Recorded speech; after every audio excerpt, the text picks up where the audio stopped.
to this yoga class, and there was this woman there, a rather well-known journalist who lived in our community.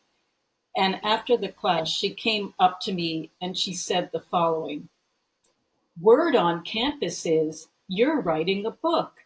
We're going to have lunch. Meet me for lunch and we'll talk about it." Met her for lunch. For some reason, I still remember what I ate, which was a tuna melt. And here was the advice: go home, sit in front of your computer for 20 minutes, see what happens, repeat, and we'll have lunch again next week. Which I did. Let me say, you can write a book in increments of 20 minutes.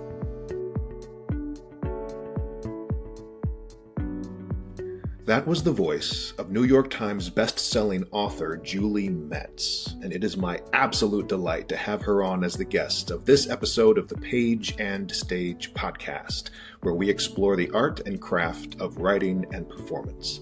As always, I'm your host, Jason Cannon, and this week we dig deep into the art of memoir. Julie and I talk about the impact of cataclysmic events, the role of memoir in personal healing, and navigating the necessity and unreliability of dialogue in memoir.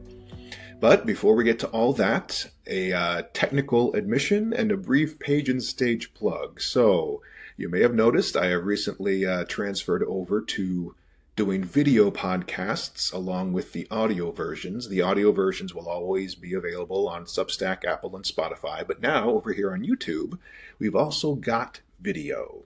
That means the last few weeks I have been playing with new recording and editing software. I've been playing with new lighting. I've been playing with new microphone settings, even got a nice new camera. But these first couple video episodes, you're going to see some growing pains. I wanted to apologize for those in advance. And this particular episode, specifically, we had some audio gremlins, some tech monsters playing with us. When I got into editing the episode, there were some echoes, some strange dropouts, some weird overlapping. I figured it out for future episodes for sure. And I spent a lot of time editing this episode, cleaning it up best I could. When I told Julie that we had some audio problems, she was so great. It's funny, her memoir, her New York Times best-selling memoir, is called Perfection. And she emailed me back saying, perfection's overrated. So with her blessing, we're putting this out there despite some of the audio tech gremlins doing their best to muck things up. And you're going to see in future episodes that the lights, the camera, the sound, they just keep getting better and better. It's a steep learning curve, but we're having a lot of fun, and all gratitude for Julie for being a test subject and for still sharing her incredible stuff with me and with all of you. And speaking of all of you out there, my beloved Page and Stage audience, this podcast, as you know, is only one part of my story coaching work. And you can check out everything else I'm up to over at pageandstage.art, including my other podcast, 100 Plays, a storytelling resources page that I'm building out, archives of all my previous podcast episodes, my own books and plays, and my weekly newsletter full of tips, tricks, inspiration, and encouragement for storytellers of all stripes. You can sign up for free and get the newsletter directly into your inbox each Friday, as well as every new podcast right into your inbox every Monday. Everything is free, but if you find value in all this storytelling content, you can financially support me at pageandstage.art or forward any of the newsletters or podcasts to other story-loving friends, or hire me outright as your own personal story coach. So if you are working on a memoir, play, or speech, I cannot wait to hear your story. Now, let me tell you a bit more about my awesome, generous, perfection is overrated guest, Julie Metz. Julie is the author of the New York Times bestseller Perfection, as well as her second memoir, Ava and Eve. She has written for publications including the New York Times, Catapult, Tablet, Dame, Salon, Coastal Living, and Glamour. Julie has appeared on podcasts, including this one, as well as Dear Sugar Radio, hosted by Cheryl Strayed and Steve Almond, and Women of the Hour, hosted by Lena Dunham. She has received writing fellowships at Yaddo, MacDowell, and the Virginia Center for Creative Arts. Julie posts on Substack at Consider the Spider with Julie Metz, and I follow it, and it is great. Julie is also the proud winner of a literary death match, to which she even brought a sword, and you better believe I ask her about that story. Here we go with my conversation with Julie Metz. Welcome, everyone, again to the Page and Stage podcast. And this is especially exciting because this is actually my first legit video podcast. And I couldn't think of a better guest than New York Times bestselling author and memoirist and teacher, Julie Metz. Julie, thank you so much for joining me today. Thanks so much for having me. Really nice. Absolutely. So I met you in a class just like a month ago at Bookstore One, the fantastic Bookstore One here in Sarasota. First of all, how did you enjoy your time on the Gulf Coast? Yeah. Well, it was great. I had a wonderful time teaching, and I really enjoyed the 1 week of warm weather. Yeah, because where are you now? You're in Hudson River Valley, right? You're in New York. Yes, I'm in New York State in the Hudson River Valley, where it is very cold and definitely still winter. I keep going out in my garden hoping for some, you know, I see just a few little buds swelling, but it is winter, very, very cold. How did you get hooked up with Bookstore One in the first place? I mean, I had a great time in the class, and what fun to hear everybody's stories. And I'm going to ask you about how you got into teaching and your methodology, all that in a little bit. But first, just how did you end up in Sarasota? Yeah, so it's all through a mutual friend. These things sometimes are. A friend of mine knows George's partner, and I went down the first time to Sarasota for an event at the bookstore. I'm gonna say 2 years ago, maybe. I've lost track. But anyway, we had a lovely time. My friend and I both went down, and then I also did an event at the store, and then Georgia hosted me, as she very kindly did this time, so that was great. And then, as you probably know, Georgia is very connected to the Chautauqua community, and she connected me to them. I did basically a tryout of the course that I taught you guys. First I did it online with a group, and it worked out very well. And then I went to Chautauqua itself and taught the class in the summer. Based on the feedback, I thought, let me try this again.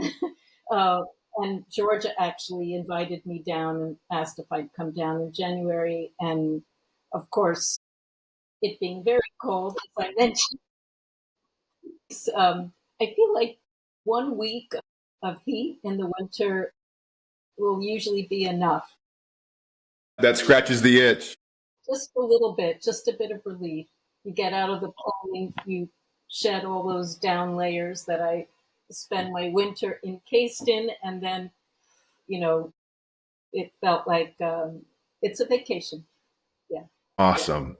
Well, Sarah, we were lucky to have you, that is for sure. I always like to kind of start these with the storyteller's origin story. Everyone, I was in theater for a long time, and you ask any actor, they can all tell you that moment when the theater bug bit. And I'm discovering the same is true for writers, dancers, singers, anyone who tells stories has that moment where they realize they had to tell stories as a living, as a vocation, as an avocation, something. And now you didn't even necessarily start out as a writer. You kind of found your way there. So there's probably a two-part origin story here, but I'm just going to set that up for you, Julie. What's your storyteller origin story? All right. Well, in fact, I kept a diary for many years. I've always been a letter writer. I had a very disciplined education in high school with a couple of very fierce English teachers who, they didn't whack our hands when we made, terrible things with grammar, but kind of, yeah, virtually. But at any rate, I wasn't a writer. In fact, I was a visual artist and graphic designer by training, and did that work very happily as a freelancer for very, very many years. And then life happened, as you would know from reading my first memoir, Perfection, an event happened that was so cataclysmic and life altering that I was just still recovering from it when the first people around me, some friends, said, "Oh, Julie, this is so crazy. You should write a book." And I said, "No, not happening. That's crazy." Um, One of those friends, in fact, was an actress, so maybe that will suit your theory. But I just said, "No, I have no idea what you're talking about. Not happening." And then I'm going to say it was sometime about 7 months after the cataclysmic events. I went to a yoga class, and I do like to tell this story because it just goes to show that you really can switch gears, or you can learn a thing if you want, if you're willing to do the work. Anyway, I went to this yoga class, and there was this woman there, a rather well-known journalist in our community.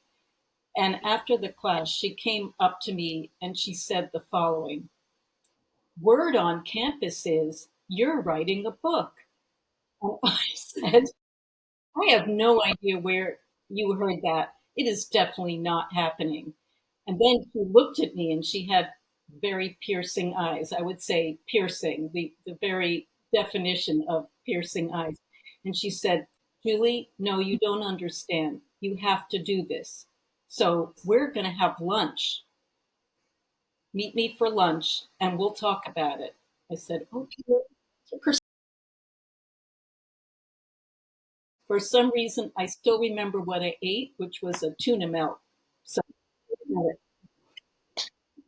anyway, we met her for lunch at a nearby coffee shop, and she gave me the following advice, which you asked for. What's the best advice you ever took?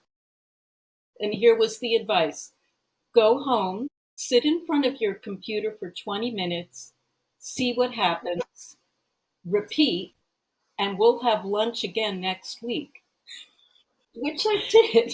I met him for lunch. And let me say, you can write a book in increments of 20 minutes. It's possible. Now, it took me a while, and it went through many, many iterations. And as we talked about in the class, the work, and as you know from teaching and writing, the work is all revision, really. I mean, that's the real thing. But what I used was a personal diary I was keeping at the time, emails I was sending to friends. After a while, I had friends from all over. They were very worried about me. I would get 10 emails a morning. And so I decided after a while, instead of replying separately to 10 people, I wrote one and I sent it to 10 people. And I took my time a bit with it. And that was the raw material in the beginning. There were days that I cursed this journalist. What have you got me into? But at the end of 3 years, I had something like a draft.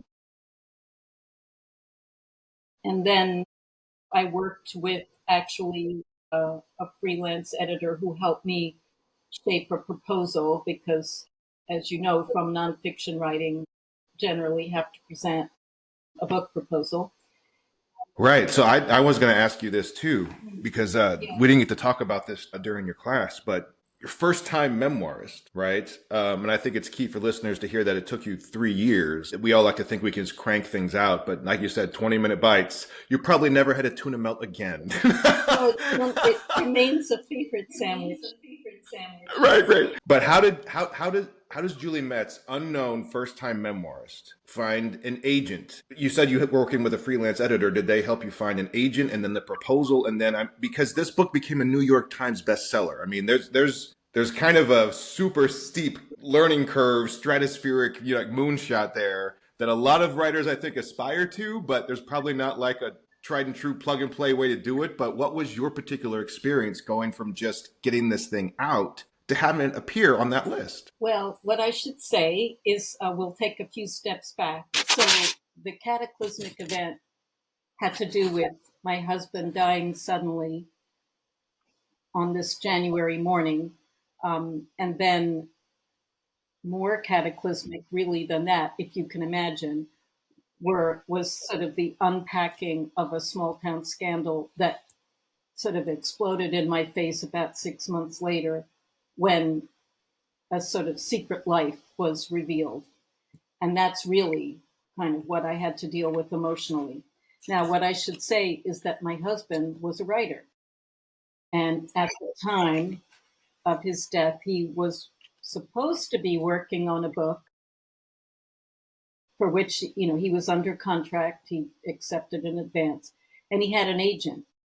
And of course, so he had this agent. So after all this came out, I got a call from his agent, and she said, "So come and meet me in my office." There was a lot of this kind of being ordered around. I lived a very quiet life as a freelance designer. I like it this way, people don't bother you, I tried office life. I was a complete failure at it. So this life that I'd made for myself was perfect. It's like I'm in my little office. I make phone calls when I have to. I send things by email, but basically I get to be on my own. Instead, I was being summoned here and there, for sessions, and then to go down and meet with this agent who said to me more or less the same thing that the journalist said, which was, "You've got a book to write." And I went home and I was like, well, okay.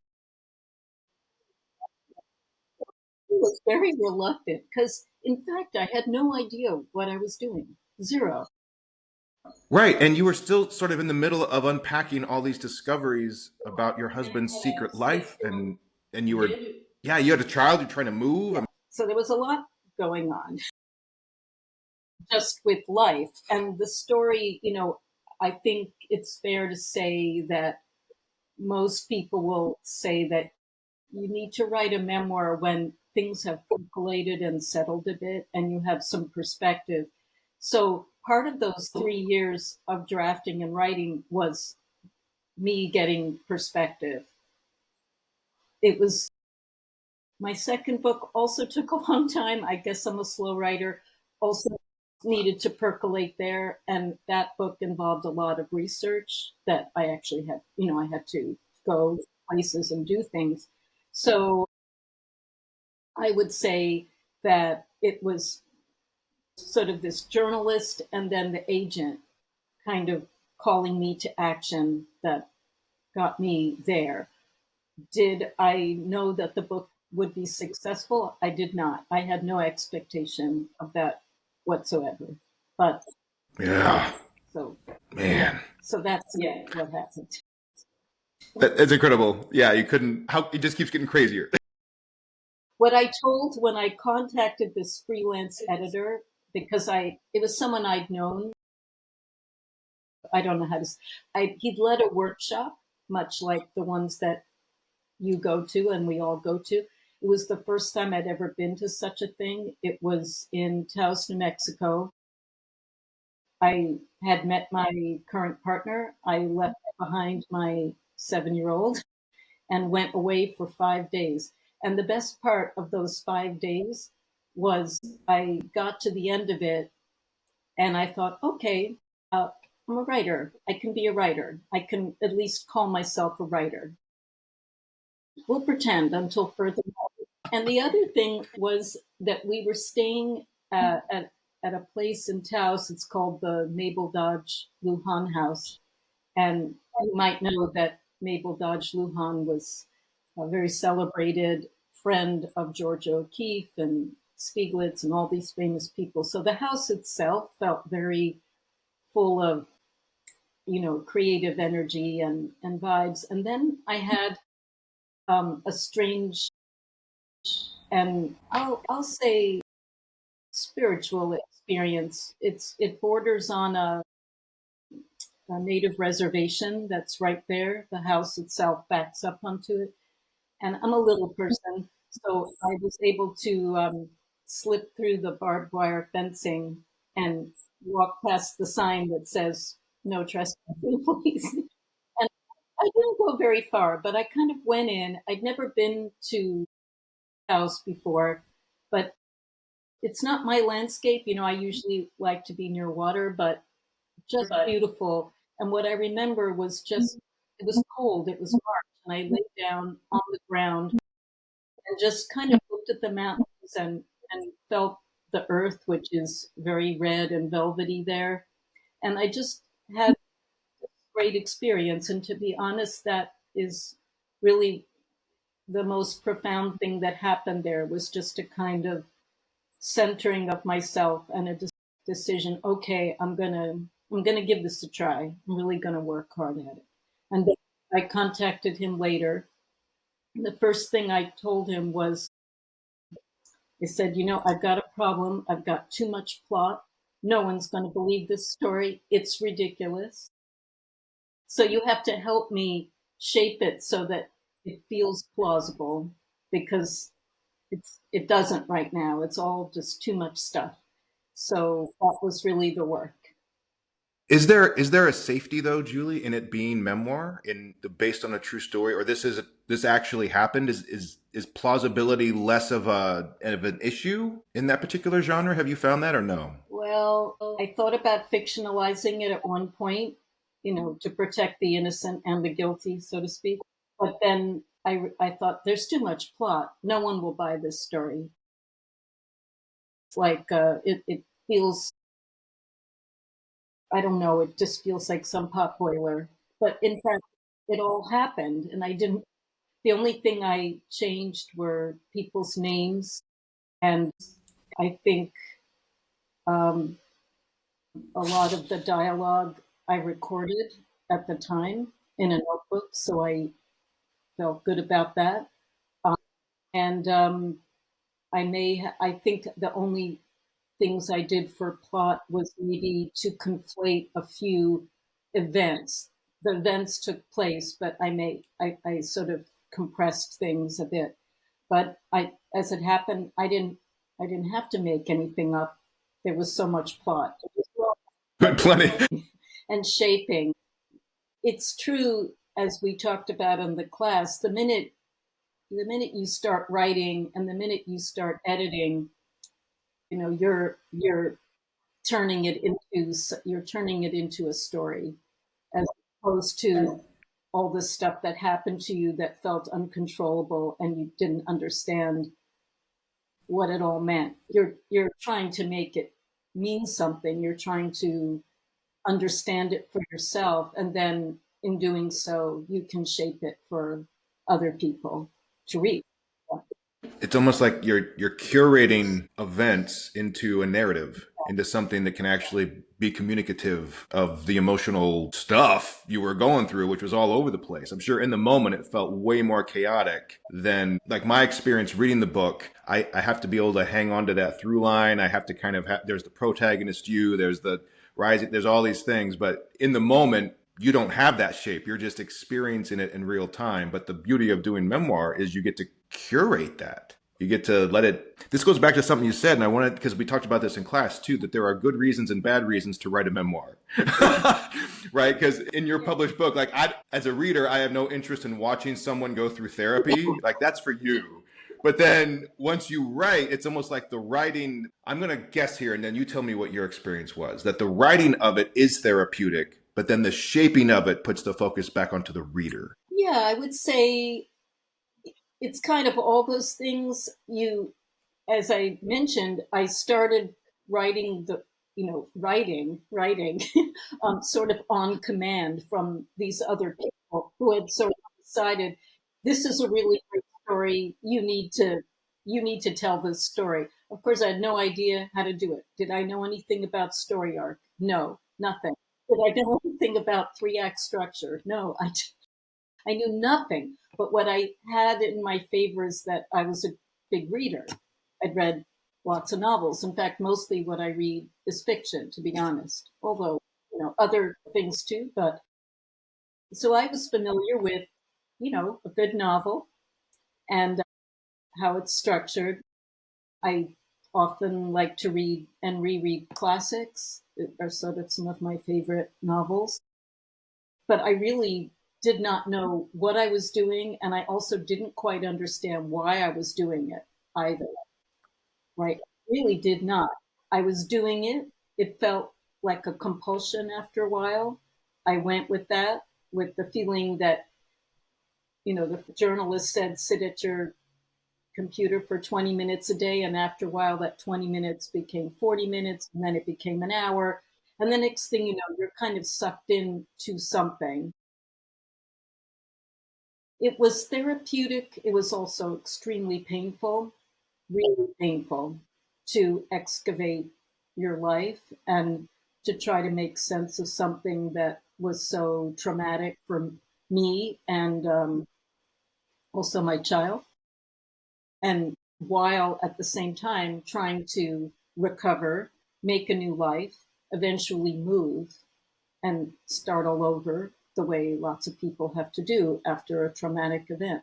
So I would say it was only really at the end of all that that I thought that helped me, that process helped me understand what happened here and help me reframe my life and help me, in fact, move on. But it took a while for all that to happen. Partly because I'd never done that before. I'd never tried anything like this before. When I in my second book, I did understand that it was a therapeutic process. My mother had died. I knew I was trying to make sense of it. I had more of a sense that I am now deliberately going into this relationship. I'm going to learn about it. I'm going to research what I need to research. But I understood why I was doing it and kind of what it all meant. The first time out, I didn't understand everything. That's so interesting. So what having gone through it, so having learned 3X structure, having gone through kind of this inside out therapy process, but then knowing that in advance for book 2. So I've read Perfection. I've not had a chance to read it's Ava and Eve, Yeah, correct? yeah. So two-part question here. Keep digging in a little bit into the differences in your process there. Like, did you have a different, more set writing process for the second book? You mentioned research, but also I'm just curious too, where did the title come from? I'm guessing one of those names has to be your mom's name, but it's not Ava and Julie, it's Ava and Eve. Yeah, in fact, the title, it's both names refer to my mother. She was born Ava in Austria, 1928, lived in Vienna. My family was Jewish. They had to leave. So then when she came to the United States and became an American citizen, she wanted to Americanize her name, or at least not be reminded all the time of where she came from. She was trying to rebuild herself. So she changed her name to Eve. So Ava and Eve. So I thought of it as there's the before person, the child who grew up in Vienna, very comfortable, upper middle class Jewish family, a sense of being safe and protected in a very loving family. And then this trauma of the war, really a very close call escape. They sailed, they went to Italy, they got out of Italy, they came to New York, and all the trauma of immigrant life. So that was really her new life was as Eve. But that's the story. So there was a lot of research to do. It was a very different kind of project because although I had grown up with the legacy of, the Holocaust was sort of always hanging there like a dark cloud. She didn't talk about it very much, to be honest, which is very common with people who survived that era. They just didn't want to talk about it. So I was going to have to um, do historical research for which I was not trained. I might have no training, zero, none. Um, yeah, but this is why I always say, like, once you get started on something, if you're determined and you know you must do this and you're really driven to do it, there are always people who are going to help you. So it's one of those ask and you will receive situations. I knew I didn't know how to do this work, but I knew where to go. So I had people to help me. And I got better at it, and discovered that I really like it. I really enjoy digging into, it was meaningful to me. I learned a lot about my own history and my culture, where I came from, and felt more connected to that part of myself, the European part of myself. Is there a third book coming up? Do you know yet? Will there be what new skill are you gonna learn for book three? I am working on a project now. I see it more as a kind of long form profile at this point, though who knows, it may become a book at some point. It is also about something that I know a little about, but not a lot, which is mid-century design history, and also the kind of, it's about a person in particular, a particular sort of giant of mid-century industrial design. Do I know about industrial design? I do not. Am I interested in it? Very. And also, there's kind of a connection, another sort of accidental story that my dad told me that got me involved in all of it. And also a kind of strange travel experience. I'm a very East Coasty, New Yorky person. Never lived on the West Coast, but in fact, the people that I have to talk to, they're all in California. So I've had the sort of a Western adventure. For me, it's as a super East Coasty type. California is really just it's just different, and I'm just amazed that it's part of the same country. It was really an adventure in seeing how big America is, just the huge expanse of culture and what separates life on the two coasts. It's part of it is the weather. We have crappy weather in the Northeast. It's very difficult weather. It's not easy. You got to be kind of hardy, and you got to put up with it.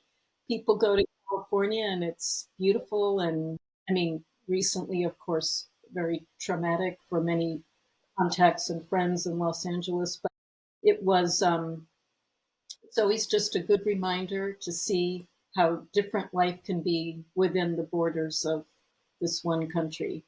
So I'm still in the researching and interviewing and exploring phase of this, but I'm into it. So I'm already in it. So, that's it. Yeah. Once I get going on it, rational people tell me maybe to set it aside, but I'm gonna take someone to lunch, buy them a tuna melt, and tell them where to put their rationality, right? I want to jump back. You had mentioned something that stuck with me, that part of your early drafts in perfection were that you were writing letters that you would send to 10 people at once, Mhm. right? And this reminded me of something you talked to us about in the class about the voice of the memoir, that in a way you were working out for yourself what the tone, right? And I, having read the book, I see how it comes through, is that the tone is very much, dear friend, I'm going to tell you about this wild, wacky, crazy thing, right? It's a very approachable kind of storyteller based, spin in a yarn kind of feel to it. And I wondered, is that something you sort of discovered through this process of writing these things out to friends? Did that kind of bleed into the tone you decided to take with because again, you mentioned to us in memoir, you are the narrator. But that narrator is also a character who has a voice that you have to choose. Did you sort of discover this very epistolary voice as you were kind of just working it out early on in the drafts? Well, as I mentioned, I've been writing letters most of my life, and those letters, of course, predated the internet and email and things like this. They were written longhand. One of my very long-time correspondents to this day, she received many of those once a day emails. She had at one point been overseas in the Peace Corps, and she would send me these blue airmail letters, and I would write back on paper. I mean, it was very old school. So I've been doing that just for years and years. I have boxes of old letters, that I've saved. So that was very much a friend to me, like that way of writing. And I didn't really have to think about it. I was writing this one letter a day. The people I was sending it to were very intimate friends, people I feel very close to, whom I trust. And so I could pretty much say anything to them.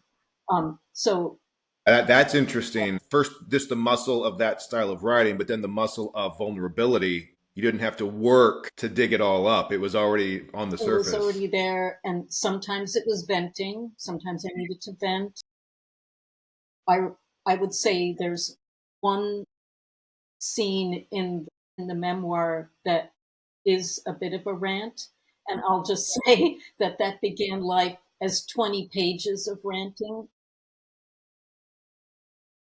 It ends up it's one, right? So that's what I mean about curating and editing and revision, that you need to sit with it and settle with it. But it all came really out of that kind of just, I'm writing to a friend. Yeah, I'm writing to a friend whom I trust, who loves me, and who's concerned about me. But they also want to hear the details, and sometimes I don't really, when I was a teenager, how many hours I spent on the phone yakking with friends. Yeah. But as an adult, I don't really enjoy this kind of thing. I'd much rather actually write them a letter. I'd much rather do it that way. And many of the friendships that I have been sustained because we're all living in different places, have really been sustained by email rather than, letter writing rather than phone calling. So for me, it was kind of a natural. I didn't realize that it was kind of a natural, but that's kind of the Oh, way that's so cool. Another thing I wanted to pick on, and then we'll talk about your, I know you love book clubs and teaching. Yeah. We're going to pivot to that in just a second. You talked to us in class a lot about the power of dialogue, especially to determine the particularity of characters and to drop us into scenes. You just mentioned the word scene, that your approach is very scene based, which I totally agree with in terms of we gain access to people's heads through their hearts and their guts. And the best way there is to put them into the visceral reality of the moment. That's also just my theater Yeah, background. figure. Yeah, as a theater person. Yeah. Yeah, as a theater person, that would be so much your orientation. But I would say in terms of writing instruction, when I worked with this editor, that was really what emerged was write in scenes, the end. Write in scenes. Like just anything that you might be tempted to sort of narrate out is probably, if you can do it in a scene, it's going to be much more accessible for the reader. And everybody's got their tics and quirks of, the way they tell stories or the way they share, the way they withhold, the way they lie to themselves, the way they lie to other people, the way they're truthful. So all of these things are so much more vivid, really, than me having to say this person was such and such a person. Yeah. So I'm just going to set up this. This is kind of a sticky question Mm. when it comes to dialogue, because we even in this day and age of phones everywhere and stuff, memories are not entirely reliable when it comes to conversations. And you can ask two people, "What did you guys talk about at lunch?" and they'll recollect it very differently, down to even what words were or were not said. I'm teaching a memoir class at the Senior Friendship Center right now, and one of the gentlemen there, his name is Art. He told a story about his, I believe, grandmother who came through Ellis Island. And as she met her uncle, they had a conversation. I'm forgetting exactly how Art worded it, but he put it into a scene as if they were having a conversation. Obviously, that conversation was not recorded. But as we talked about it, the understanding is that that story has been passed down through his family through multiple generations and has kind of been codified, not into a myth, but almost into like a founding story. This is like one of the accepted truths of this family, that his grandma and uncle had this conversation that was about emigration, about leaving family behind, and it became a powerful kind of lesson or mantra for the family. Is that what they actually said? Probably not. Is it close? Probably. Does it matter? I'm kind of throwing that to you Mhm. as the memoirist here. Like when Yeah, you approach dialogue, how obviously we're not inventing things out of whole cloth, right. but you take copious notes, you got your journal, you were sending emails a lot, so a lot of it is kind of word perfect. But for those moments where you have to kind of compress or fill in the gaps, how do you feel about dialogue in memoir? Where's the gray zone? Where are we okay? Yeah, so it was very different between the first book I wrote and the second. The first one, because I was having these experiences and then sitting down and writing to a friend and also keeping a journal a bit, notes in a notebook, I felt that the dialogue that I preserved, you're always going to edit dialogue anytime, the curating, the editing, the revision, all of that is about kind of shaping situations. But I felt pretty good about my memory. The events were happening, and I was recording them in real time, as it were, in my emails to friends and then in my journal. Other people, of course, might dispute what I wrote down. That is possible. That is entirely possible. Everyone remembers things a little differently. Um, so, I can't dispute that other people involved might have different recollections.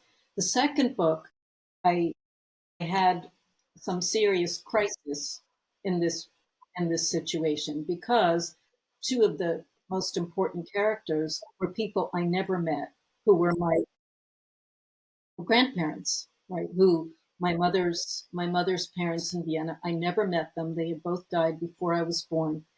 I did a lot of research about daily life for upper middle class Jews in Vienna, down to where did people eat? Where did they shop? Where did they buy their clothing? Like, I got into some serious minutia, and based on that, I created scenes that I advertised to the reader.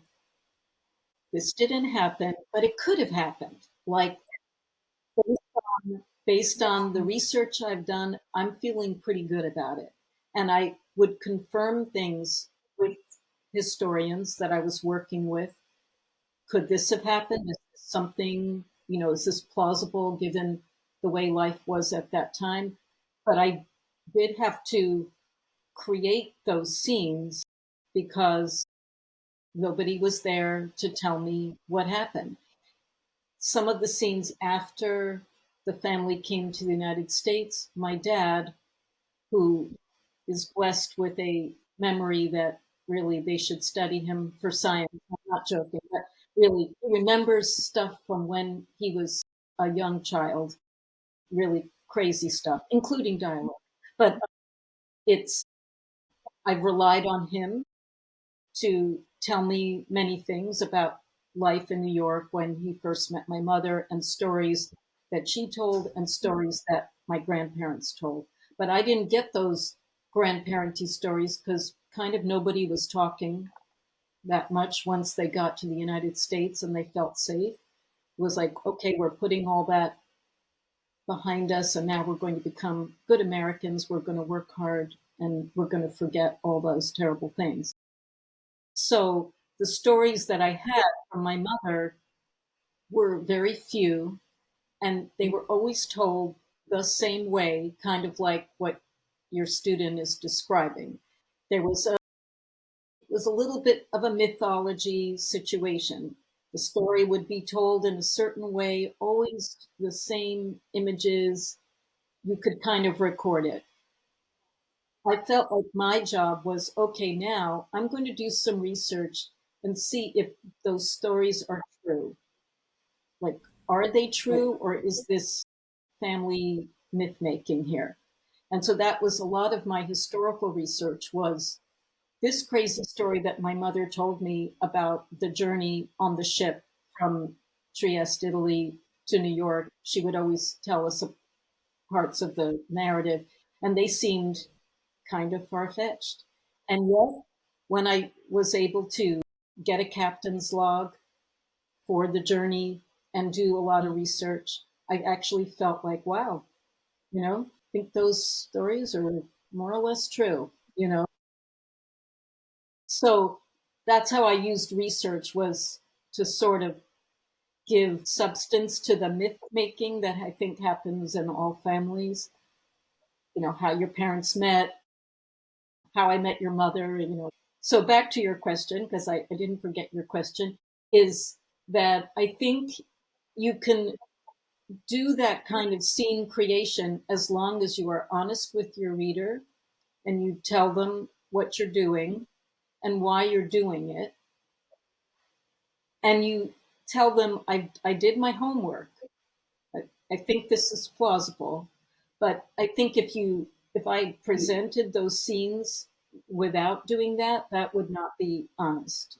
That that would not be honest. So I tend to be a stickler for this kind of thing. It's like if you weren't there and there isn't somebody else there and you can't do some research to give substance to that, you need to be very careful, what you use for dialogue. But if you were sitting around with a notebook, the way some people do, and record things that are happening to them, including what people are saying, well, then you're in a good situation. And I think you also get better at it once you cultivate that kind of nosiness and You might call it curiosity. I kind of like nosiness. yeah, That's a really yeah. good Once little once angle you on kind of work on that, that. you will find that you do remember, that it's easier to record dialogue. Um, but so those are my. But I definitely feel that misrepresenting does the does the genre great disservice, and there have been many spectacular episodes of whole invention.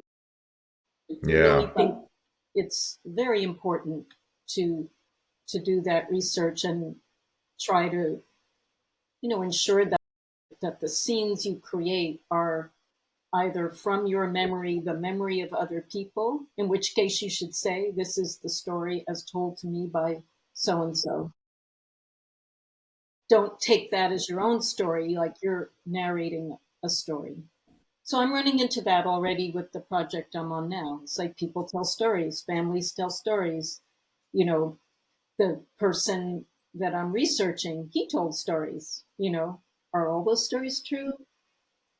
Who knows? Yeah. Well, I mean, this goes back to the journalist who strong armed you into writing Yeah. in the first place, right? How did that, you never just go with one source. You need two, three. For the more sources, the better, right? Exactly. Exactly. So that's kind of what you do. You sort of, in a way, I mean, memoir, if the story is all about you and you were there for all of it, even then, you have to, use some reporter skills, like you're reporting.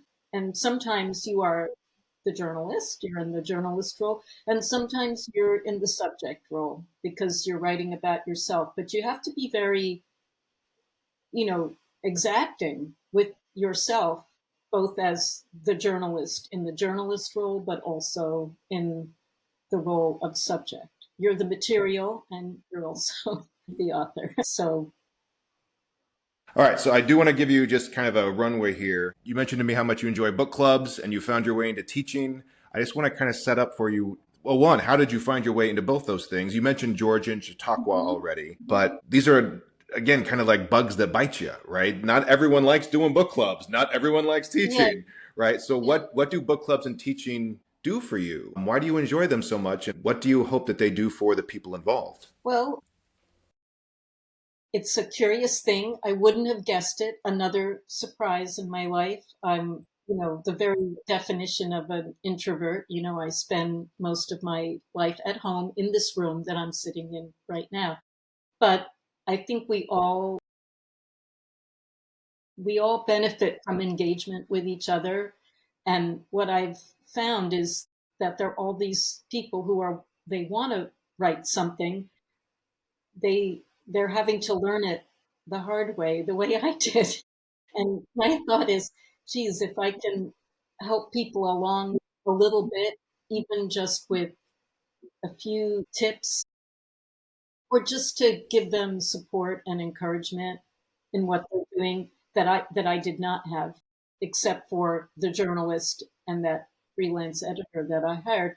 There were plenty of people who were telling me, "Don't do this, you know, don't do this thing that you're doing.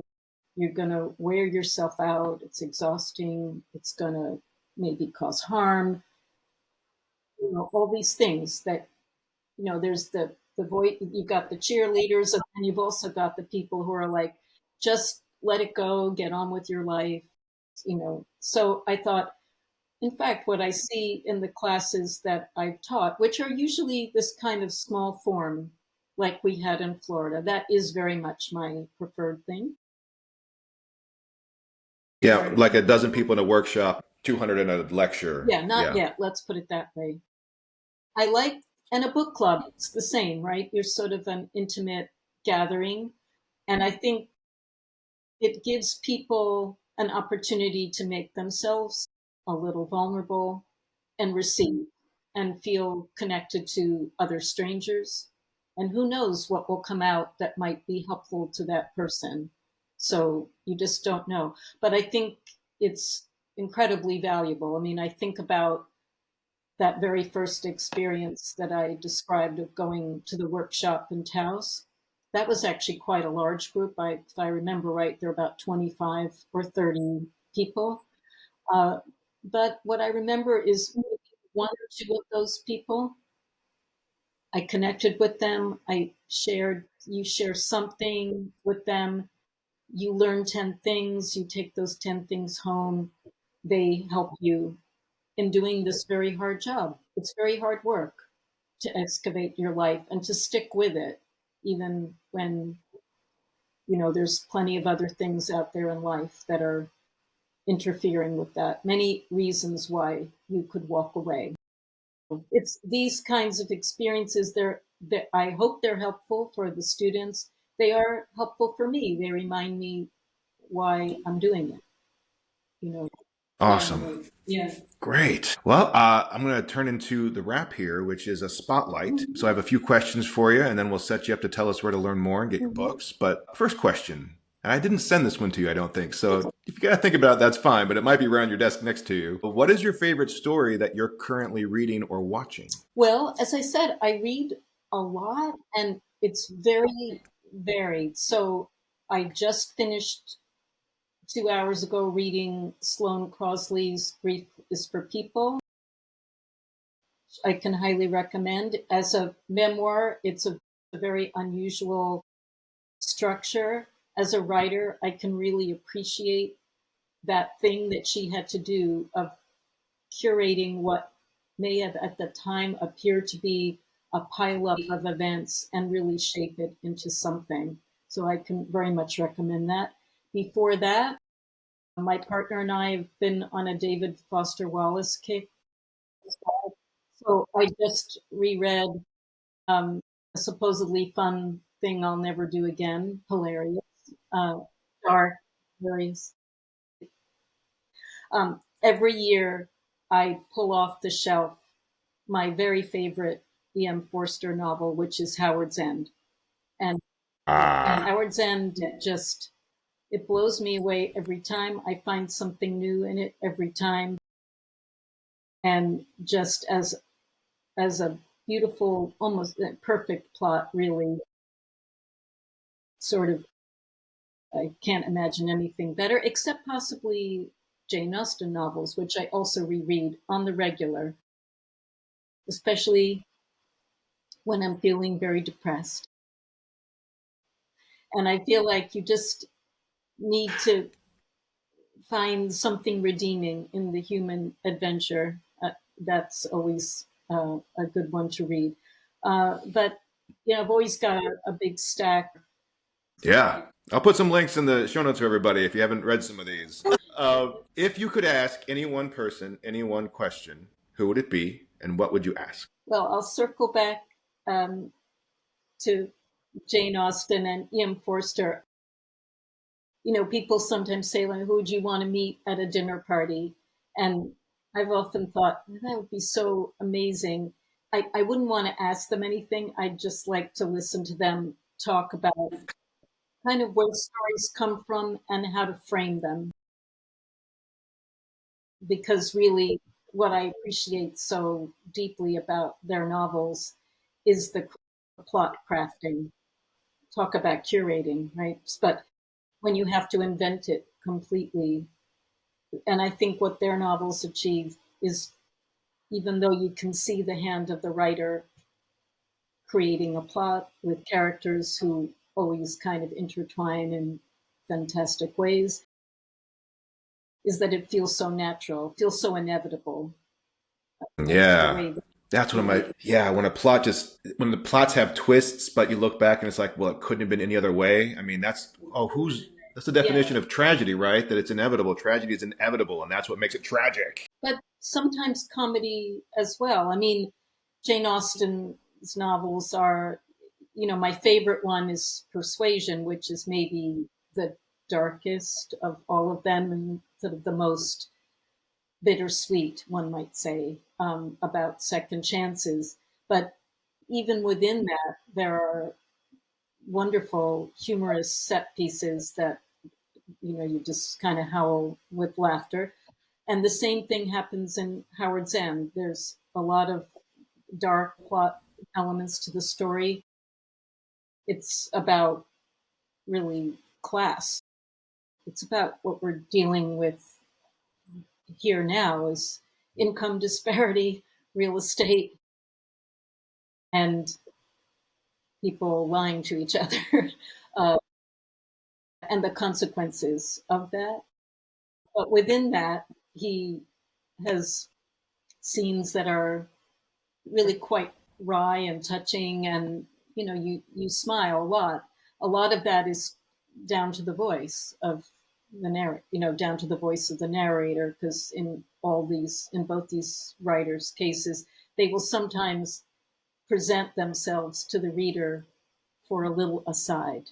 Like, I'm telling you a story, and here I am, I'm telling you the story, and let's take a little digression and think about, this topic or that before they return to the story. It takes a lot of skill to do. Typically, here I would ask, "What is the best advice you ever took?" But we already heard that earlier with the write for 20 minutes, sit down for 20 minutes, see what happens. So I'm going to ask you instead about um, you won a literary death Yeah, match, which I have never heard of. It's an international competitive reading series, and you brought a sword. yeah, I need to know more about this. yeah. So, literary deathmatch, it's been around now, I'm going to say close to 20 years. When my first book came out, I received this invitation through my publicist. Hey, would you like to do a literary death match? I, like you, had no idea what it was. But in fact, it was at a lovely cafe in downtown Manhattan.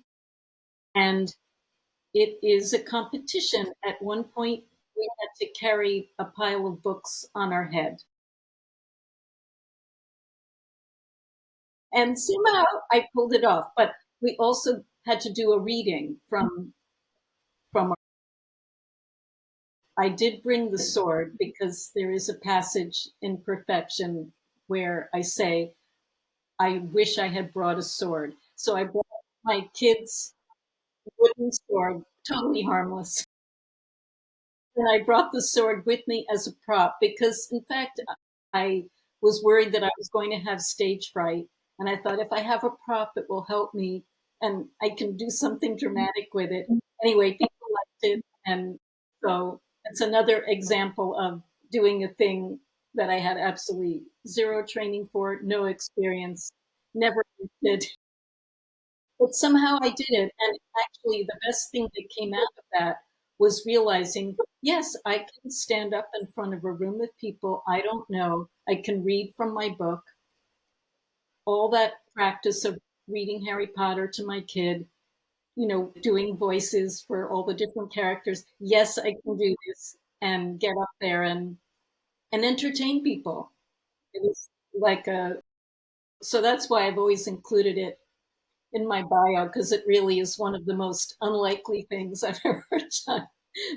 Oh, it's one of going through theater school, like they always say, include like a little fun personal nugget in your special skills, right? And this is like one of the best ones I've ever seen.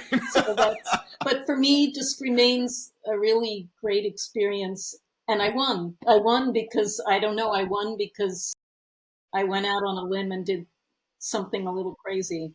One last little thing here. Let everyone listening know where they can find you, read more about you, read your books. I know you also have a Substack like I do. Please just share those. And I'll put all these in the show notes too, but just so they can hear them, where can we track you down? Yes, so my website is juliemetz.com, and you can find lots of interviews and lots of information about me and my books. My two books are Perfection and Ava and Eve. I'm also on Instagram at Julie Metz Writer. And the Substack is called Consider the Spider. And there's a little story there about the spider that at the way bottom of the stack, you'll see a little clip that we were up in Maine one summer, I guess 2-3 years ago now. And we watched through a window pane, we watched the spider building a web. And it was just the most amazing thing. Taking their time, doing a job carefully and well. A few mistakes, just got to keep on going. It was sort of a life lesson right there. So that's how the title of my Substack came to be, Consider the Spider. And I write about all sorts of stuff. So it isn't just about writing. I write about life, bits of memoir stories, but all short essays. My goal is 1,500 words or less, so you can read it. Busy people, something for busy. Yeah. In a setting, I'm on there. No, I get it. Oh, Julie, thank you so much for sharing all these wonderful stories, and really hope you get to come back to Sarasota again for another class down the road. Looks like maybe next January. And thanks so much for having me. It's been really fun. You've been listening to the Page and Stage podcast. All my thanks to this week's guest and to all of you out there for listening. If you enjoyed or found value in this podcast, I ask that you share it with at least one other person. Word of mouth has always been and will always be the best marketing tool in the world. I use an incredible online app, Riverside.fm, to produce this podcast. If you are interested in producing your own podcast or other audio or video content, I cannot recommend them highly enough. I've left a link for you in the show notes so you can check them out for yourself. The show notes are also where you can learn more about all my guests and access their websites and projects. I use Substack as my primary publishing platform over at pageandstage.art. The Page and Stage podcast is only one part of my story coaching work. You can check out everything I'm up to over at pageandstage.art, including my other podcast, a storytelling resources page, my own books and plays, my one-on-one coaching, as well as my weekly newsletter full of tips, tricks, inspiration, and encouragement for storytellers of all stripes. You can sign up for free over at pageandstage.art. Thank you again for listening. And until next time, I'm Jason Cannon, and I cannot wait to hear your story.